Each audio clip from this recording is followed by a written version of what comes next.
Friend, kalian tahu nggak? Coba kalau kita tahun 2010 bisa beli Bitcoin, 1 juta rupiah aja. Udah jadi miliarder kita sekarang. Gila nggak sih naiknya? Padahal udah sadar tuh Bitcoin mulai naik 2013 sedikit. Terus nggak lama turun. 2017 juga tuh naik drastis, tapi ya cuma selang berapa bulan terus terjun bebas lagi. Dulu kita pernah beli dan pakai Bitcoin, tapi setelah kita pertimbangin fiturnya kayaknya enggak deh. Dipakai buat transaksi prosesnya lama. Nggak banyak juga yang nerima Bitcoin. Boros banget energi. Udah gitu naik turunnya mostly karena berita dan kata influencer aja kita liatnya. Spekulatif banget. Dulu kita mikirnya gitu. Tapi sekarang Elon Musk beli $1,5 miliar cuy, dimasukin ke Tesla. Investment bank juga mulai tertarik. Di sisi lain, Warren Buffett ngasih peringatan hati-hati sama Bitcoin. Duh, jadi gimana nih? Beli nggak? Daripada pusing dengerin kata orang, coba kita pahamin dasar-dasarnya sendiri aja deh. Mulai dari prinsip kerja, keuntungan, dan kira-kira apa aja yang jadi penggerak harganya. Baru kita tentuin perlu beli atau enggak. Hai, perlu dicatat video ini bukanlah nasihat keuangan ataupun investasi, tapi pandangan atau opini semata. Jangan pernah melakukan investasi tanpa melakukan riset yang dalam dari berbagai sumber. Buat opinimu sendiri, jangan sekedar ikut-ikutan. Kami tidak bertanggung jawab atas keuntungan ataupun kerugian yang timbul. Keputusan keuangan atau investasi apapun sepenuhnya tanggung jawab Anda. Oke, pertama pastinya kita mulai dari ngertiin cara kerja Bitcoin dulu nih. Kita hanya bahas Bitcoin ya, bukan mata uang kripto lainnya. Biar gampang, kita coba pakai analogi yang sederhana aja ya, tambang emas. Pada dasarnya, barang apapun di dunia menjadi berharga ketika ada permintaan dan suplainya terbatas. Demikian juga dengan Bitcoin. Hanya ada 21 juta Bitcoin yang bisa digali di dunia. Untuk mendapatkan emas murni yang baru, kita menggali tanah mengeluarkan logam mulia itu dari bumi. Perusahaan tambang menggunakan berbagai alat berat dan ribuan tenaga kerja untuk mendapatkannya. Di lain sisi, Bitcoin tentunya tidak bisa didapatkan dengan menggali tanah, tapi para penambang Bitcoin perlu mengeluarkan Bitcoin dari satu tumpukan tebak-tebakan matematika yang disebut sebagai satu blok. Ditambah lagi, para penambang itu harus balapan untuk mendapatkan Bitcoinnya. Siapa cepat, dia dapat.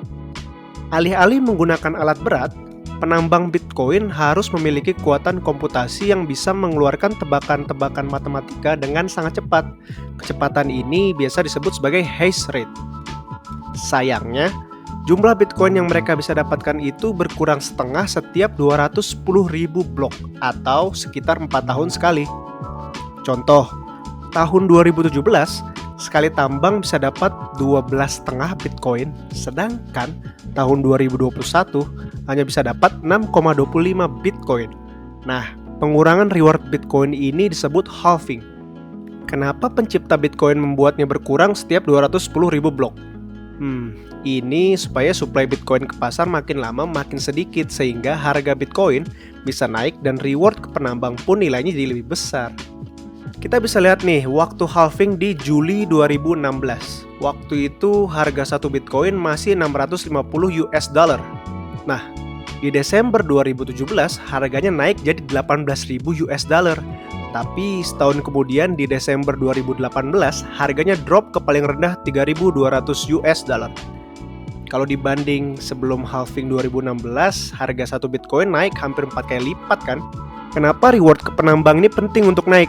Karena penambang ini juga harus menyelesaikan tebak-tebakan matematika itu untuk memverifikasi transaksi Bitcoin yang kita lakukan.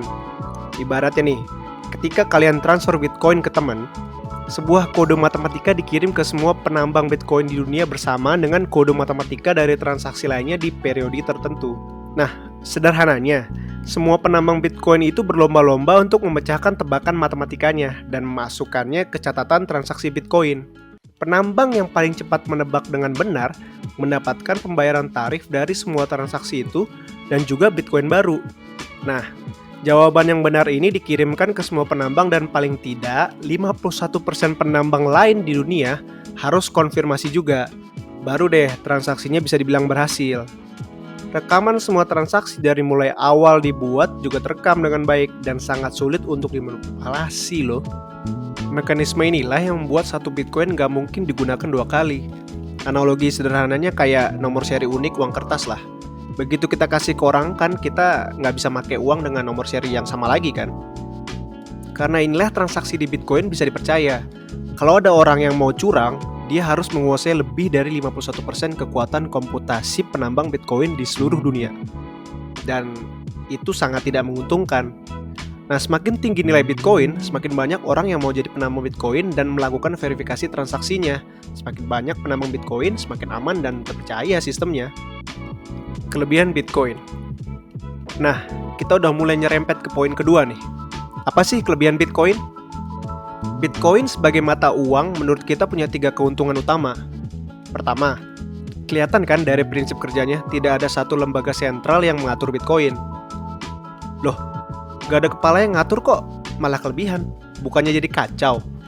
Memang tidak ada satu pihak yang mengatur, tapi Bitcoin sendiri punya protokol atau aturan main yang diikuti sama para penambang Bitcoin. Dan kalau ada usulan perubahan, para penambang Bitcoin inilah yang punya suara untuk voting perubahan tersebut. Dalam kata lain, Bitcoin ini punya sistem desentralisasi. Terus kenapa desentralisasi ini jadi kelebihan? Ya pertama, nggak ada yang larang mata uang ini dipakai mau buat apa. Karena itu Bitcoin dan mata uang kripto lainnya banyak digunakan di dark web untuk perdagangan yang ilegal kalau dilakukan di tempat penjualan biasa. Desentralisasi juga berarti mata uang ini tidak bergantung pada performa ekonomi sebuah negara, apalagi di masa banyak negara yang tidak bisa menjaga ekonomi dan mata uangnya. Sebut saja seperti Zimbabwe di tahun 2007 atau Indonesia saat krisis 1998 dan 1999. Desentralisasi ini juga membuat transaksi kita lebih sulit dilacak oleh pemerintah. Apalagi saat video ini dibuat, banyak bank sentral yang sedang mempertimbangkan mata uang digital bank sentral, di mana ada kemungkinan setiap transaksi uang digital kita bisa dilacak dengan sangat detail. Nah, ini udah mulai masuk kelebihan Bitcoin yang kedua, yaitu privasi transaksi. Pada prinsipnya, untuk menggunakan Bitcoin, kita tidak perlu mendaftarkan identitas ataupun alamat tinggal asli kita. Jadi, meskipun rekaman transaksi dari awal Bitcoin dibuat tersimpan dengan baik dan tersedia untuk publik, kalau kita hati-hati menggunakan Bitcoin, identitas dan transaksi kita lebih sulit dilacak oleh pemerintah dibanding mata uang yang kita simpan di bank. Nah, tapi faktor privasi ini bergantung pada exchange mata uang kripto yang kita gunakan. Ya analoginya kayak money changer untuk mata uang kripto lah, atau penyedia jasa dompet digital Bitcoin. Transaksi kita ini di exchange ini yang umumnya jadi titik awal untuk melacak transaksi Bitcoin. Faktor penggerak atau driver jangka panjang. Dari membahas kelebihan, kelihatan operasional Bitcoin ini sebagian besar bergantung pada dua pihak ya. Penambang Bitcoin dan Bitcoin Exchange atau penyedia dompet digital Bitcoinnya.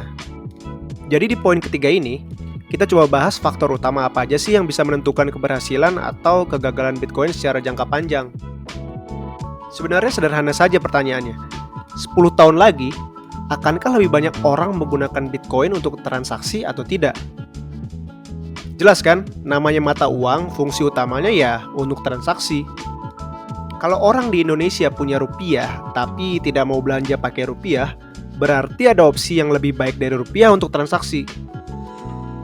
Di akhir tahun 2020, ini kenyataan yang terjadi dengan Bitcoin. Berdasarkan analisa Glassnode, 78% Bitcoin di dunia itu tidak liquid. Artinya apa? Sebagian besar orang masih belum menggunakan Bitcoin untuk transaksi, melainkan sebagai aset untuk menyimpan nilai. Ya bisa dianggap tabungan, investasi, spekulasi, dan semacamnya. Nah menurut kita, ada 5 faktor penentu utama yang mempengaruhi adopsi Bitcoin sebagai mata uang yang diutamakan untuk transaksi. Yuk kita bahas singkat. Faktor pertama, stabilitas harga. Coba aja kita lihat di tahun 2017, kebayang nggak? Kalau di tahun itu ada orang jual rumah 1 miliar rupiah dan terima Bitcoin. Setahun kemudian harga Bitcoin turun drastis dan nilai Bitcoin dia di tahun 2018 cuma 250 juta rupiah. Padahal dia butuh uang itu segera. Sebenarnya dengan prinsip kerja dan protokol Bitcoin yang sudah kita jelaskan tadi, harga Bitcoin umumnya akan semakin stabil meskipun akan merangkak naik karena halving. Tapi protokol itu nggak akan ada artinya kalau sedikit orang menguasai sebagian besar Bitcoin seperti di 2020. 100 dompet Bitcoin orang atau kelompok di dunia megang lebih dari 30% Bitcoin di dunia. Orang-orang ini disebut whale atau ikan paus. Ketika orang-orang ini melakukan transaksi Bitcoin dengan jumlah besar, harga Bitcoin akan goyah dan tidak stabil. Analoginya sama seperti suatu saham yang bisa dimanipulasi atau digoreng oleh sedikit orang. Distribusi pemegang Bitcoin harus lebih merata supaya ada keamanan stabilitas harga. Faktor kedua itu kecepatan transaksi Bitcoin. Kalau kita melakukan transaksi Bitcoin di tahun 2020 dan 2021 ini, transaksinya kita akan dikonfirmasi antara 10 menit hingga 1 hari. Ini tergantung dari nilai biaya transaksi dan juga aktivitas di jaringan Bitcoin tersebut. Kecepatan transaksi 10 menit ini memang by design ya. Karena ketika para penambang bisa dengan cepat menyelesaikan tebak-tebakan matematikanya, protokol Bitcoin akan menaikkan tingkat kesulitan tebak-tebakannya, sehingga waktunya pun akan jadi relatif sama meskipun kekuatan komputasi meningkat. Desain ini untuk menjaga keamanan Bitcoin dari pihak yang ingin melakukan hal yang curang. Aturan Bitcoin ini juga yang mempengaruhi faktor ketiga, yaitu penggunaan energi Bitcoin. Bitcoin ini sangat boros energi. Bayangin aja, di tahun 2020 untuk memproses 100.000 transaksi Visa hanya butuh 149 kWh. Sedangkan 1 Bitcoin aja butuh 741 kWh. Ratusan ribu kali lebih boros. Penambang Bitcoin itu memakan energi lebih dari yang dikonsumsi satu negara kayak Argentina ataupun Ukraina. Isu kecepatan transaksi dan penggunaan energi ini adalah suatu hal yang harus diperbaiki. Ada banyak riset dan ide, tapi semua perubahan harus tetap melalui voting para penambang Bitcoin yang tentunya tidak akan secepat inovasi yang tersentralisasi. Oke, masuk ke faktor penentu keempat, yaitu keamanan. Bitcoin sendiri sebenarnya sangat susah sekali dimanipulasi ataupun dihack. Sayangnya titik lemahnya ada di Bitcoin Exchange atau penyedia dompet digital. Seperti yang pernah terjadi di tahun 2016, di mana hampir 70 juta US dollar atau hampir 1 triliun rupiah dalam bentuk Bitcoin dicuri dari Bitcoin Exchange yang di Hong Kong bernama Bitfinex. Dan itu bukan pertama kalinya. Di tahun 2014 terjadi pencurian senilai lebih dari 400 juta US dollar pernah terjadi kepada Bitcoin Exchange di Tokyo bernama Mt. Gox. Dari penyelidikan didapati bahwa sistem Bitcoin secara keseluruhan di dunia tidak termanipulasi, jadi tetap aman. Hanya saja pencuri tersebut mengambil alih dompet pengguna dan melakukan transaksi yang tidak diinginkan. Jadi sangat penting untuk memilih Bitcoin Exchange dengan tingkat keamanan yang tinggi. Paling tidak, Bitcoin Exchange yang kita pilih harus punya fasilitas two-factor authentication. Ancaman utama Bitcoin yang orang sering perbincangkan ialah 51% attack, di mana sebuah pihak menguasai 51% atau lebih kekuatan komputasi penambang Bitcoin dunia. Penguasa ini dapat berbuat seenaknya dari mulai intervensi, transaksi, hingga memanipulasi penggunaan Bitcoin. Di sisi lain, ada ancaman yang datang dari quantum computing, di mana quantum computing dapat memanfaatkan celah beberapa menit untuk memanipulasi data transaksi Bitcoin. Namun menurut riset dari Deloitte, quantum computing di masa 2020 ini perlu waktu 8 jam untuk melakukan kecurangan dan itu waktu yang terlalu lama. Tapi penelitian di quantum computing masih jauh dari sempurna. Kita belum tahu bagaimana performa quantum computing 10 tahun lagi. Kekhawatiran akan security sebenarnya sangat bergantung pada posisi pemerintah-pemerintah di dunia terhadap Bitcoin. Ini masuk ke faktor penentu terakhir, yaitu legalitas. Apakah pemerintah di dunia akan mendukung Bitcoin atau tidak? Bila pemerintah seperti China bersikap agresif, destruktif terhadap Bitcoin, kita perlu menunggu performa quantum computing meningkat. Jaringan Bitcoin sendiri sudah akan terancam. Di tahun 2021 ini, data menunjukkan bahwa 65% penambang Bitcoin dilakukan di Tiongkok. Dan pemerintah Tiongkok sudah mulai mencari dan menutup penambangan Bitcoin dengan alasan efisiensi listrik. Terlebih lagi, Bank Sentral Tiongkok memiliki program mata uang digital bank sentral. Mata uang ini tentunya berbeda dengan Bitcoin. Mata uang Bank Sentral Tiongkok ini diatur oleh Bank Sentral dan punya potensi melacak semua transaksi penduduknya dengan sangat detail. Hal ini tentunya juga faktor pendukung penggunaan Bitcoin karena sebagian orang tentunya ada yang ingin lepas dari pengawasan pemerintah yang demikian. Namun, bila sebagian besar pemerintah dunia tidak memberikan legalitas terhadap transaksi Bitcoin, maka Bitcoin hanya akan jadi mata uang pasar gelap dan sarana tabungan atau investasi saja. Oke, sejauh ini kita udah bahas prinsip kerja Bitcoin yang terdesentralisasi. Lalu kita sampaikan tuh 3 kelebihan Bitcoin menurut kita. Dan yang terakhir, faktor penentu pertumbuhan adopsi Bitcoin sebagai mata uang transaksi. Kalau menurut kita, Bitcoin harus bisa menyelesaikan masalah kecepatan transaksi dan penggunaan energinya yang boros tanpa kompromi dengan keamanannya. Kalau penambang bisa mencapai konsensus dan berinovasi ke arah sana dengan cepat, Bitcoin punya harapan bisa dipakai sebagai mata uang untuk transaksi sehari-hari. Tentunya untuk melakukan itu, para penambang Bitcoin harus bertahan dari jeratan legal pemerintah terlebih dahulu, bila sentimen pemerintah di dunia makin negatif. Meskipun Bitcoin tidak bisa menyelesaikan masalah tersebut, menurut kami Bitcoin akan terus digunakan dalam pasar gelap. Di lain sisi, Bitcoin juga memberikan mata uang alternatif bila pemerintah tempat kita hidup melakukan diskriminasi ataupun ketidakadilan terhadap kita. Tambah lagi, bila suatu negara mengelola mata uang dan ekonominya dengan sangat buruk sampai menyebabkan krisis ekonomi atau hiperinflasi, Bitcoin menjadi alternatif yang baik sebagai aset penyimpanan nilai untuk orang yang punya uang. Jadi, apakah kita akan beli? Kita lebih nyaman menggunakan aset dengan volatilitas dan risiko tinggi ini sebagai penyimpan nilai jangka panjang dan dengan nilai uang lupa saja.